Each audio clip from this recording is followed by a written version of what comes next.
मौलाना अताउर रहमान मदनी हफ़िज़हुल्लाह तआला का इंतकाल हो गया है। इन्ना लिल्लाहि व इन्ना इलैहि राजिऊन। ये दर्जनों किताब के मालिक थे, यानी वो लिखने वाले थे। और इसी तरीके से मरकज़ी जमीयत अहले हदीस की तरफ से साबिक़ नाज़िम आला थे। और इनके ताल्लुक़ से सबसे बड़ी चीज़ क्या है कि इनकी ज़िंदगी में एक ऐसा वाक़या पेश आया है कि तारीख़ इस्लाम में शायद ही कोई इस तरह के वाक़या पेश आए।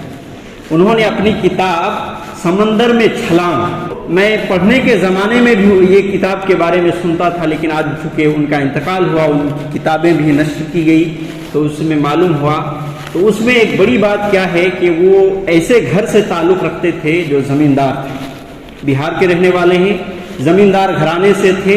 घर वाले उनको नहीं चाहते थे कि उनको पढ़ाया जाए और उनको शौक़ था पढ़ने का, लिहाजा बार बार मदरसा जाते थे और मार पीट करके मदरसे से खींच करके और मारते हुए पीटते हुए घर लाया जाता था।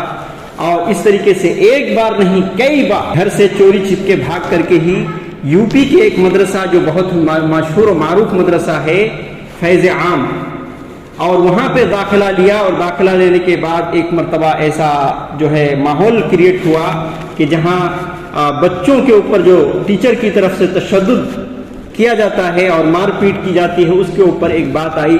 इन्होंने भी एक जो है अखबार में एक न्यूज़ अपनी तरफ से जो है उसमें बयान दे दिया, और जिसकी वजह से मदरसे वाले ने उनको ये कह दिया कि इस साल आप पढ़ लीजिए, अगले साल आपको नहीं आना।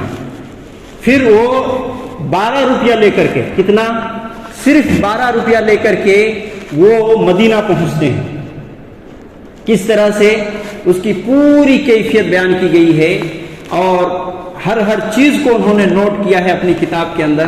कहते हैं कि 12 रुपया लेकर के सबसे पहले तो मैं वहीं यूपी पढ़ने के लिए गया। वहाँ के उस्ताद तो मान गए मुझे, जो है चूँकि पहले ही मेरा कैंसिल कर चुके थे कि अगले साल नहीं पढ़ना है, मगर मान चुके थे। और मेरे दिल ने ये कहा कि मैं जो है मदीना और उस तरीके से सऊदी अरब पढ़ने के लिए जाऊँगा।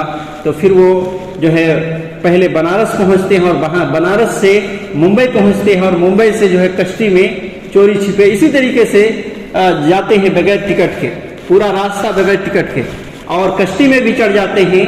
और कश्ती में चढ़ने के बाद बाज़ दफ़ा कुछ लोगों को, ख़ास लोगों को मालूम भी हो जाता है क्योंकि वो बताते हैं। तो मैं चूँकि मुख्तसर पेश कर रहा हूँ आपके सामने, तो वो कश्ती में सवार होकर के जिद्दा पहुँच जाते हैं। छानबीन की जाती है, पासपोर्ट वगैरह देखा जाता है, तभी जाके एंट्री होती है उधर। तो ऐसी सूरत में ये वहाँ फंस जाते हैं और 4-5 दिन फंसने के बाद फिर वो एक तरीके से रास्ता इख्तियार करते हैं कि वो कश्ती से नीचे उतर करके तैरते हुए कई किलोमीटर की दूरी तक जो है वो तैर करके वहाँ पहुँचते हैं। और किनारे जब पहुँच गए तो ऐसी सूरत में फिर वहाँ से हाजियों के यहाँ जो है पहुँचते हैं और वहाँ जिन हाजियों के साथ ये पूरा सफ़र हुआ था उनसे मुलाकात होती है। वो लोग भी रोने लगते हैं उनके वाक़यात को सुन करके। और फिर इस तरीके से वहाँ कई जामियात में पढ़ करके फिर फारिग होते हैं और किताब लिखते हैं समंदर में छलांग। तो ये तारीख़ इस्लाम में ये पहला वाक़या है और आज उनका इंतकाल हुआ है। अल्लाह रब्बुल आलमीन उनकी मग़फ़िरत फरमाए और उनकी जुस्तजू और उनकी दीनी खिदमत को अल्लाह रब्बुल आलमीन कबूल फरमाए। यकीनन वो किताब पढ़ करके ऐसा मालूम होता है कि अल्लाह रब्बुल आलमीन यकीनन हर एक इंसान की मदद करता है और हर हाल में इंसान को अल्लाह रब्बुल आलमीन पर भरोसा करना चाहिए।